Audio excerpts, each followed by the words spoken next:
Nga pala, Maxine. Alis muna ako may binigay na racket si Jason Sayang din yan, 1K yung TF. Nagkulang sila ng talent dun sa teleserye. Bakala ba din niya yung Jason? Baliw, hindi bakla si Jason. At saka hindi lahat ng nagmamanage sa mga talent bakla. At saka sa'yo lang ako sumasama, no? Kag. Sa'yo lang naman talaga ako sumasama. Kasi sige, mauna na ako. Siya, sige.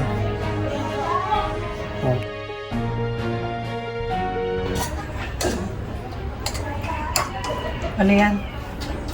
Upo ka muna. Pinangluto kita. Anong kailangan? Para naman tong tanga. Hindi. Di ba naging talent ako kahapon? May sobra lang sa pera kaya pinangluto kita. Dito, kain ka na.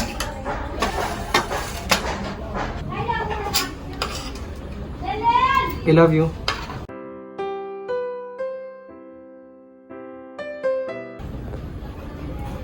Parang gago. Totoo nga, Maxine. Mahal kita. Seryoso ako doon. Baka may kailangan ka lang. Hindi. Ginawa na lang sa akin to eh.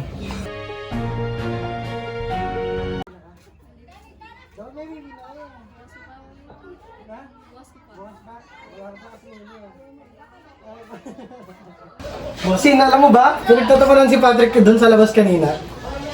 Anong ginagawa mo dyan? Bawal na ba? Kumain ka na dyan, tapos ugas mo yung pinagkainan mo. Uy, ano bang problema mo? Wala nga! Hindi mo ba ako yayain matulog dito? Hindi nga! Ano ba kasi problema mo? Ba't di mo kasi sabihin? Wala nga! Anong wala? Nakita kita may kasama kang babae! Yung babae na yon, si Sheila yon, ex ko na yon. Nangihingi lang ako ng closure. Wag ako, Alex! Sabihin mo kung namamakla ka! Ano ba kasi hindi mo maintindihan doon? Mahal nga kita, ano ba? Wag mo ako sisigawan!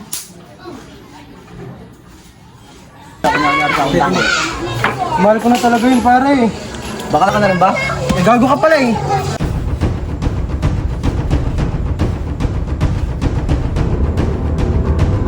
Pre, nabano ka?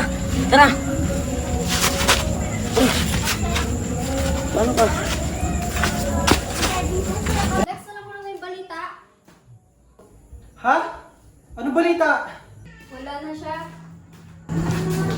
Ano ba nangyari sa kanya? Na-aksidente siya kahapon. Kahapon? Sorry, Lex. Tumakin mo na lang. Okay lang yan.